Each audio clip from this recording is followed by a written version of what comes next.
¿Estamos frente a la Tercera Guerra Mundial? ¿Podría este ser el comienzo de la última gran guerra de la humanidad? A lo largo de la historia, los grandes conflictos no comenzaron con una declaración clara y absoluta. No iniciaron con un anuncio formal diciendo, hoy empieza una guerra mundial. Comenzaron con tensiones, con alianzas, con amenazas, con ataques que parecían aislados, con líderes convencidos de que tenían el control. Hoy el mundo observa con preocupación nuevos enfrentamientos en distintas regiones del planeta, tensiones crecientes entre potencias militares, respuestas estratégicas, movimientos de tropas, discursos cada vez más duros, y una pregunta que flota en el aire. ¿Estamos repitiendo el mismo patrón del pasado? La Primera Guerra Mundial no estalló de la noche a la mañana. Fue el resultado de años de rivalidades imperiales, carreras armamentistas y alianzas rígidas. Cuando el archiduque Francisco Fernando fue asesinado en Sarajevo en 1914, aquello fue solo la chispa. El incendio ya estaba preparado. Las potencias europeas estaban divididas en bloques: la Triple Entente y la Triple Alianza.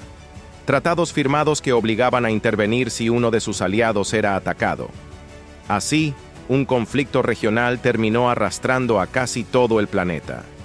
Millones murieron, imperios desaparecieron y el mundo cambió para siempre. Pero la humanidad no aprendió lo suficiente. La Segunda Guerra Mundial tampoco comenzó en un solo día. Fue consecuencia del resentimiento, de crisis económicas profundas, del auge de ideologías extremas y de líderes que alimentaron el nacionalismo y la expansión territorial. Cuando Alemania invadió Polonia en 1939, Europa ya llevaba años viviendo bajo tensión. Había advertencias, había señales, pero el deseo de evitar otro conflicto llevó a muchos a mirar hacia otro lado. El resultado fue la guerra más devastadora de la historia. Decenas de millones de muertos, ciudades reducidas a cenizas, el uso de armas nucleares por primera vez, y una humanidad enfrentada a su propia capacidad de autodestrucción. Hoy, nuevamente, el escenario mundial muestra señales inquietantes: conflictos activos en Europa del Este, tensiones constantes en Medio Oriente, fronteras militarizadas en Asia, potencias nucleares involucradas directa o indirectamente en enfrentamientos regionales. No es necesario exagerar para reconocer que vivimos uno de los momentos más tensos de las últimas décadas. La diferencia es que ahora el mundo está más conectado que nunca. Las decisiones que se toman en una capital pueden tener consecuencias inmediatas en todo el planeta.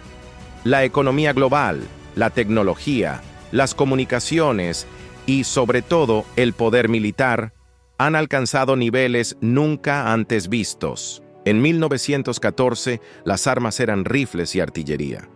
En 1939, eran tanques, bombarderos y submarinos. Hoy hablamos de misiles hipersónicos, drones autónomos, inteligencia artificial aplicada a sistemas militares y arsenales nucleares capaces de destruir el planeta varias veces.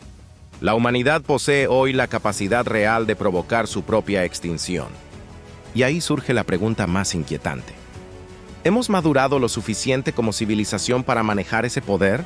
Porque las guerras no solo se libran en los campos de batalla, se libran en las mentes, en el orgullo nacional, en la competencia por recursos, en el miedo a perder influencia, en la lucha por el control geopolítico.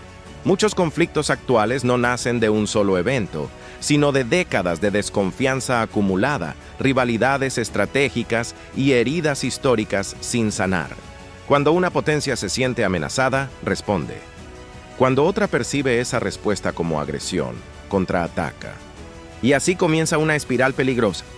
La historia nos muestra que las alianzas militares pueden ser tanto un elemento disuasorio como un detonante.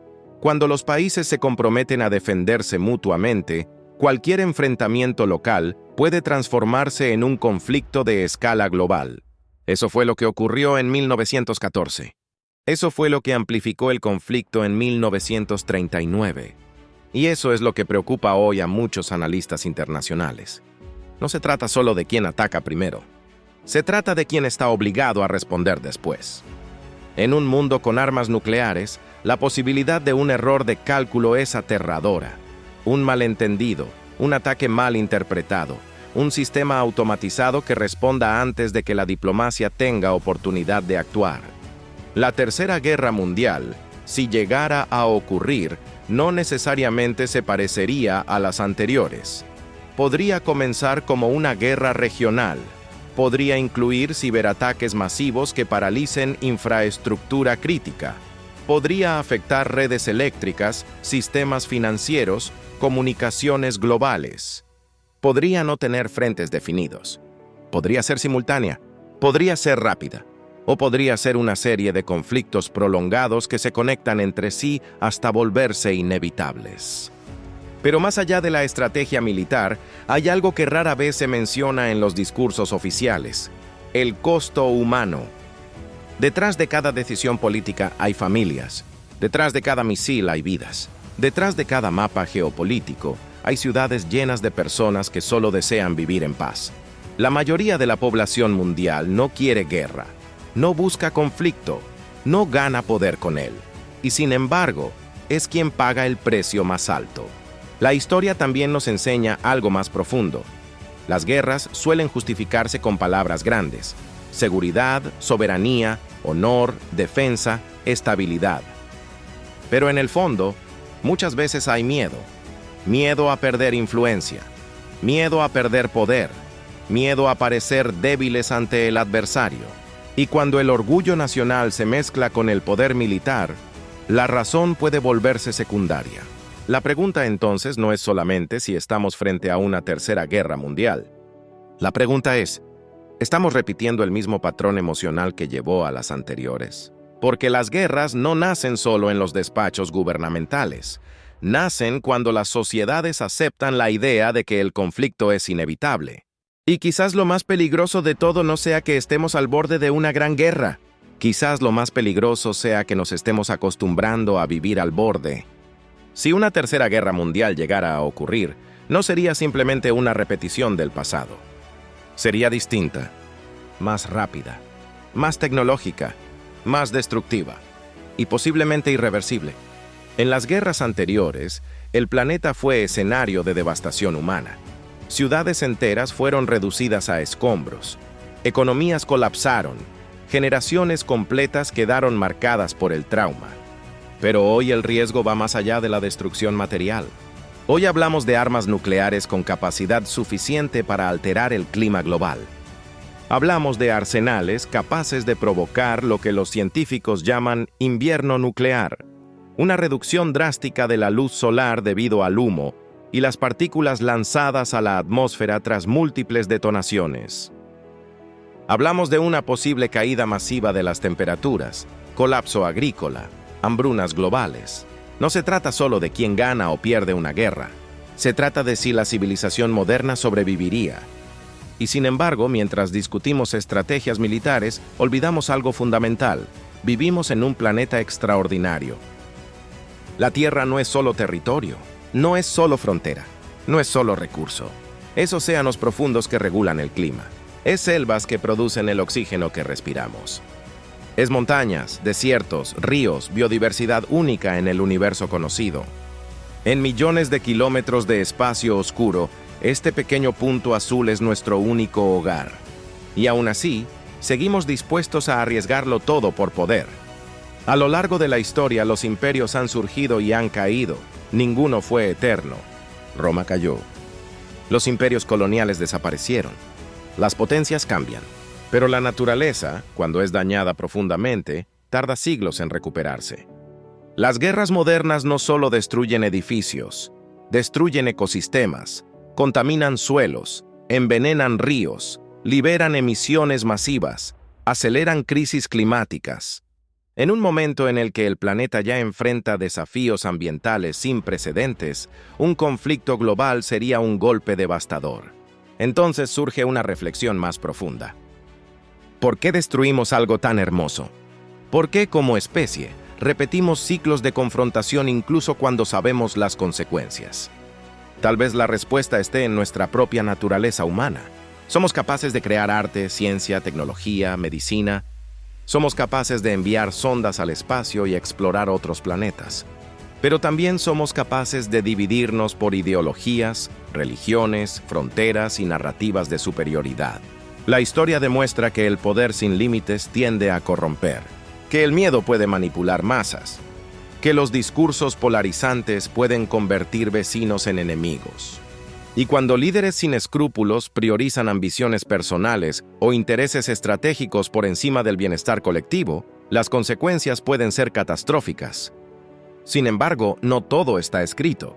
La historia también ofrece ejemplos de diplomacia exitosa. Momentos en los que el diálogo evitó catástrofes. Crisis que pudieron convertirse en guerras mundiales y no lo hicieron porque alguien decidió negociar en lugar de disparar. Eso significa que el futuro no está predeterminado. Significa que incluso en momentos de máxima tensión, existe la posibilidad de elegir otro camino. La Tercera Guerra Mundial no es inevitable, pero tampoco es imposible. Depende de decisiones, de prudencia, de liderazgo responsable, de la presión de sociedades que exijan soluciones pacíficas en lugar de confrontaciones constantes. Porque al final, más allá de banderas y alianzas, compartimos algo más grande, una humanidad común. Las personas en cualquier país desean seguridad para sus hijos, desean estabilidad, desean oportunidades, desean vivir sin miedo. Los soldados en ambos lados de cualquier conflicto son, en su mayoría, jóvenes que crecieron soñando con un futuro, no con una trinchera. Las víctimas civiles no eligieron la guerra las eligió a ellas. Y quizás ahí está la reflexión más importante. No se trata solo de analizar si estamos frente a una posible tercera guerra mundial. Se trata de preguntarnos qué tipo de civilización queremos ser. Una que responde siempre con fuerza, o una que aprende del pasado. Una que prioriza el dominio, o una que prioriza la cooperación.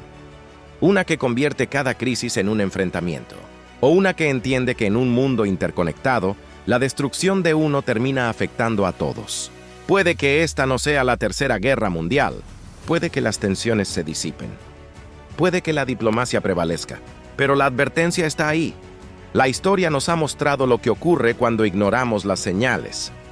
La pregunta es si esta generación tendrá la sabiduría suficiente para actuar diferente. Porque si alguna vez existiera una guerra verdaderamente global en el siglo XXI, con las armas que hoy existen, podría no haber una cuarta. Y esa posibilidad, por mínima que sea, debería ser suficiente para hacernos reflexionar. La Tierra ha sobrevivido impactos de asteroides. Ha sobrevivido eras glaciales. Ha sobrevivido extinciones masivas. Pero la civilización humana es frágil. Somos una especie joven en términos geológicos. Y tenemos en nuestras manos un poder que ninguna generación anterior tuvo. Podemos construir un futuro más estable, o podemos acelerar nuestra propia caída. La decisión, en última instancia, no pertenece solo a gobiernos. Pertenece a sociedades que informan, que cuestionan, que exigen responsabilidad. Tal vez aún estamos a tiempo. Tal vez este momento de tensión sea una advertencia y no un punto de no retorno. Pero la historia no garantiza segundas oportunidades. Y por eso hoy más que nunca debemos preguntarnos: ¿queremos ser recordados como la generación que repitió los errores del pasado o como la que finalmente decidió romper el ciclo? Si este tipo de reflexiones históricas te ayudan a comprender mejor el presente, suscríbete a Misterios de la Humanidad. Aquí analizamos el pasado para entender el futuro. Porque conocer la historia no es solo cultura, es supervivencia. Comparte este video y deja en los comentarios tu opinión. ¿Crees que el mundo está aprendiendo de sus errores o caminando hacia repetirlos? Nos vemos en el próximo análisis.